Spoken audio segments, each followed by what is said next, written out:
एक समय की बात है, मुगल बादशाह अकबर के दरबार में संत तुलसीदास जी की भक्ति और चमत्कारों की चर्चा दूर दूर तक फैल चुकी थी।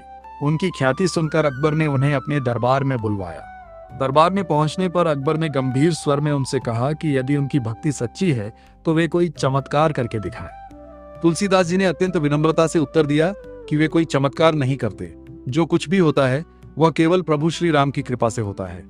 यह सुनकर अकबर क्रोधित हो गया।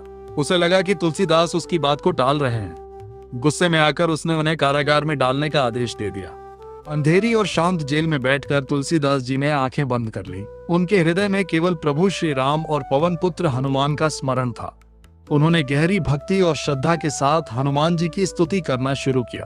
कहा जाता है कि इसी दौरान उन्होंने हनुमान चालीसा की रचना की, ऐसे शब्दों में जिनमें भक्ति, शक्ति और श्रद्धा का अद्भुत संगम था।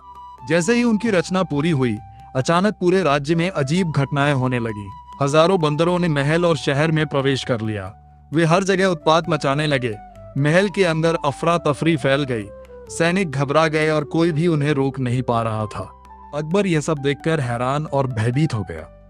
उसे समझ नहीं आ रहा था कि यह सब अचानक कैसे हो गया।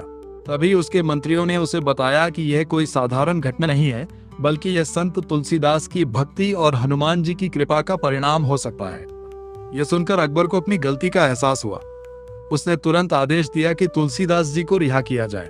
जेल के दरवाजे खोले गए और तुलसीदास जी को सम्मान के साथ बाहर लाया गया। बाहर आते ही उन्होंने हनुमान जी से प्रार्थना की कि अब कृपा करके सब कुछ शांत कर दें। जैसे ही उन्होंने प्रार्थना की, वैसे ही सारे बंदर शांत हो गए और धीरे धीरे वहां से चले गए। पूरा राज्य फिर से शांत हो गया। इस घटना के बाद हनुमान चालीसा को एक अत्यंत शक्तिशाली और दिव्य स्तुति माना जाने लगा। ऐसा विश्वास किया जाता है कि जो भी व्यक्ति सच्चे मन से इसका पाठ करता है, उसके सभी संकट दूर हो जाते हैं और उसे हनुमान जी की कृपा प्राप्त होती है। जय श्री राम, जय हनुमान।